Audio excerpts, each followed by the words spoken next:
Joining me tonight in New York, Jane Velez-Mitchell, who of course is the host of Issues with Jane Velez-Mitchell. You can see it weekday nights right here, 7 p.m. Eastern on HLN. And joining me tonight from Hollywood, Carlos Diaz, who's a correspondent with Extra.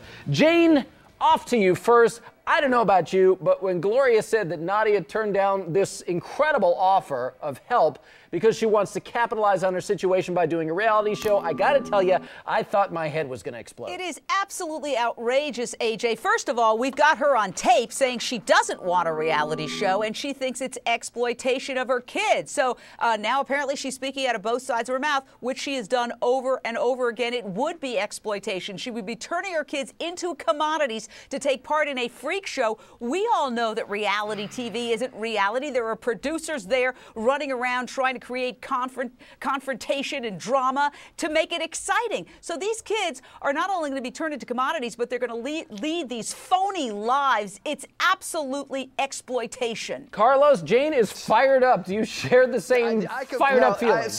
I completely disagree with Jane. I'm sorry, Jane. I completely. Who the heck is Gloria Allred in this situation? What right does she have to put any kind of deadline on anyone? I'm sorry, if anyone's trying to take advantage Carlos, of anything, let me be clear, and I'm going to speak on behalf of Gloria for just a moment. Based on what she has told me in the past, she got involved because Angels in Waiting had this great offer out there, and they were not responding. Suleiman's people were not responding, so she thought she would take the first step to try to get her to respond. But everyone is...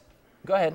Everyone is ripping on the fact that she wants a reality show, and Jane is characterizing reality shows like Temptation Island and things like that. Maybe this might actually be a reality show that has a heart and that cares. And if you're talking about nonstop care for these kids, that's what they're going to get in the reality show. And maybe she's negotiating a deal. Hold on, Jane. Carlos. Hold on, Jane. Maybe she's negotiating a deal where they'll have nonstop care for years to come. On top of that, money on top of that. So they get the care and she gets the money. Well do you not want her to get paid in a situation? Use that for their psychiatrist bills when they grow up and they're completely neurotic because they've been observed on camera their whole lives. There's a whole thing called webcams these days, Jane. Kids are on camera every day of their lives, all right? The whole reality thing doesn't faze kids anymore, okay? Get with this century, Jane, seriously. They're not property, and they should not be exploited and used as commodities.